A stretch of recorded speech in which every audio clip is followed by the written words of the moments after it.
তারা শুধু নৈতিক শিক্ষায় উজ্জীবিত হবেন না, তারা বৈষয়িক শিক্ষায়ও চরম উৎকর্ষ সাধন করবেন। শিক্ষার পাঠ চুকানোর সাথে সাথে তাদের হাতে রাষ্ট্র তাদের কাজের সুযোগ তুলে দেবে। এখন সার্টিফিকেট হাতে নিয়ে বান্ডিল বগলে নিয়ে এই অফিস থেকে ওই অফিস হন্যে হয়ে দৌড়ায়। শেষ পর্যন্ত কারো কারো অবস্থা কোথাও বেঁচে থাকার ঠাঁই হিসাবে সামান্য একটু চাকরি না পাওয়ার কারণে বিভ্রান্ত হয়ে শেষ পর্যন্ত নিজেকে আত্মহত্যার দিকে ঠেলে দেয়। আমরা এই চিত্র আর বাংলাদেশে দেখতে চাই না। আমরা চাই প্রত্যেকটি নাগরিকের হাত হবে এই দেশ গড়ার কারিগরের হাত। একজন কৃষক মাঠে ফসল ফলাবেন সর্বোচ্চ বৈজ্ঞানিক প্রযুক্তি প্রয়োগ করে। পরিশ্রম হবে সহনীয়, উৎপাদন হবে অভাবনীয়। আবার উৎপাদিত দ্রব্য তার মার্কেট প্রাইস নিশ্চিত করে কৃষককে উৎসাহিত করতে হবে। যে সমস্ত কৃষি পণ্য তৈরির পর উৎপাদনের পর নষ্ট হয়ে যাওয়ার, পচে যাওয়ার আশঙ্কা থাকে, জায়গায় জায়গায় সেখানে কৃষি পণ্য সংরক্ষণাগার গড়ে তুলতে হবে এবং রাষ্ট্রকে তার পূর্ণ সহযোগিতা দিতে হবে, পৃষ্ঠপোষকতা করতে হবে। আমাদের মায়েরা, আমাদের বোনেরা, আমাদের মেয়েরা একই শিক্ষায় তারা শিক্ষিত হবে। তাদের হাতগুলো দক্ষ কারিগরের হাত হিসাবে গড়ে তোলা হবে। যারা কর্মক্ষেত্রে প্রবেশ করতে আগ্রহী তাদেরকে তাদের যোগ্যতার ভিত্তিতে উপযুক্ত জায়গায় কাজ তৈরি করে দেওয়া হবে। বর্তমানেও তারা কাজ করেন। সংসারের প্রয়োজনে, নিজের মেধার শুকরিয়া আদায় করার জন্যে, কিন্তু দুটি জিনিসের বড় অভাব। তাদের জন্য সামাজিক কোন নিরাপত্তা বলয় গত 54 বছরে সরকারগুলো দিতে পারে নাই। তারা ইনশাআল্লাহ স্বপ্নের আগামীর বাংলাদেশে কাজ করবেন যেখানে তারা মর্যাদা এবং নিরাপত্তা দুটোই পাবেন। এখন তাদের মর্যাদা এবং নিরাপত্তাই সমাজে স্বীকৃত নয়।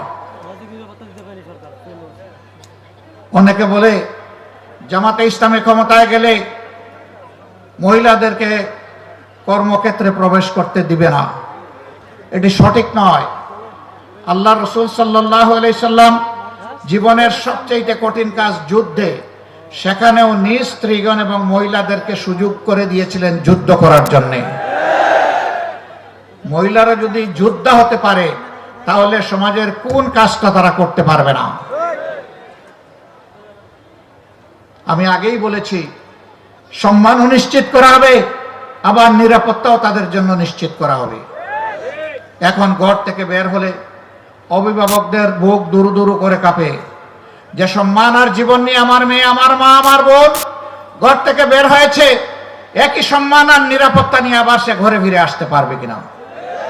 রাসূল করিম সাল্লাল্লাহু আলাইহি সাল্লাম বলেছিলেন, এমন একটি রাষ্ট্র কোরআনের ভিত্তিতে আমি দুনিয়াবাসীকে উপহার দিয়ে যাব, সে যেই হোক, যে ধর্মের, যে বর্ণেরই হোক, একজন তম্বি তরুণী সানা থেকে 1000 মাইল, 4000 মাইল রাস্তা একাকী সে অতিক্রম করবে, কোন জালিমের চক্ষু তার দিকে তুলে তাকানোর সাহস করবে না। কোরআন সকল মানুষকে সেই নিরাপত্তা নিশ্চিত করতে চায়।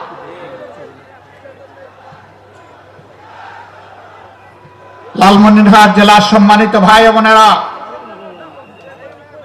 কোরআনের এই নিরাপত্তা বলয় থেকে যুগ যুগ ধরে সুকৌশলে ষড়যন্ত্র করে এদেশের মানুষকে বঞ্চিত রাখা হয়েছে। এখন মানুষ জেগে উঠেছে।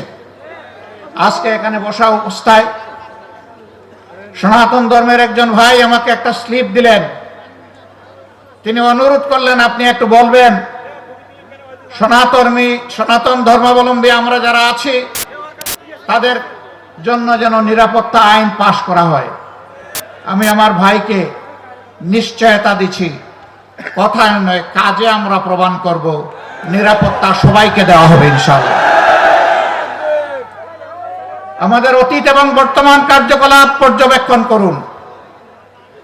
বিপদে আপনি আপনার পাশে আমাদেরকে পেয়েছেন, পাচ্ছেন, এবং আমরা আপনাদেরকে ওয়ারেন্টি দিচ্ছি, পাবেন ইনশাআল্লাহ। 5 তারিখে এই পরিবর্তনের পর একজন বন্ধু বলে গেছেন, আমরা পাশে দাঁড়িয়ে একজন চৌকিদার হিসেবে এই জাতির জন্য কাজ করেছি। আমরা আমাদের সহকর্মীদেরকে বলেছিলাম, জাতীয় জীবনের এই কঠিন মুহূর্তে আমাদেরকে কঠিন দায়িত্ব পালন করতে হবে।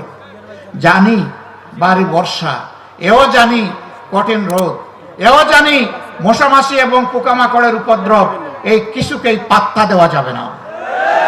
দিন রাত একাকার করে পাহারাদারের দায়িত্ব পালন করতে হবে। টানা 15 দিন আমরা জনগণের পাশে ছিলাম। আমরা যেমন মসজিদ পাহারা দিয়েছি, মন্দিরও পাহারা দিয়েছি, মঠও পাহারা দিয়েছি, আমরা চার্চও পাহারা দিয়েছি। কিন্তু আগামীতে এমন একটি দেশ চাই, কোনো প্রতিষ্ঠান পাহারা দেওয়ার প্রয়োজন হবে না। সমাজ এবং সরকার তার নিরাপত্তা নিশ্চিত করবে। সংখ্যালঘু সংখ্যাগুরু 53-54 বছর এই স্লোগান দিয়ে সমাজকে বিভক্ত করে, আমাদেরকে দুর্বল করে, আমাদেরকে মুখামুখি লাগিয়ে রাখা হয়েছিল। যারা সংখ্যালঘু বলে আমাদের ভাই বোনদের জন্য মায়া কান্না করছেন, আমি দেশবাসীকে আহ্বান জানাবো, গত ফ্যাসিস্ট আমলে রংপুরের মৎস্যপল্লীতে, দিনাজপুরের সাঁওতালপল্লীতে, ব্রাহ্মণবাড়িয়ার নাসিরনগরে, হিন্দুপল্লীতে কারা হামলা চালিয়েছিল, লুটপাট করেছিল, ভাঙচুর করেছিল, অগ্নিসংযোগ করেছিল, কারা গরু ছাগল চুরি করেছিল, আপনারা দেখার চেষ্টা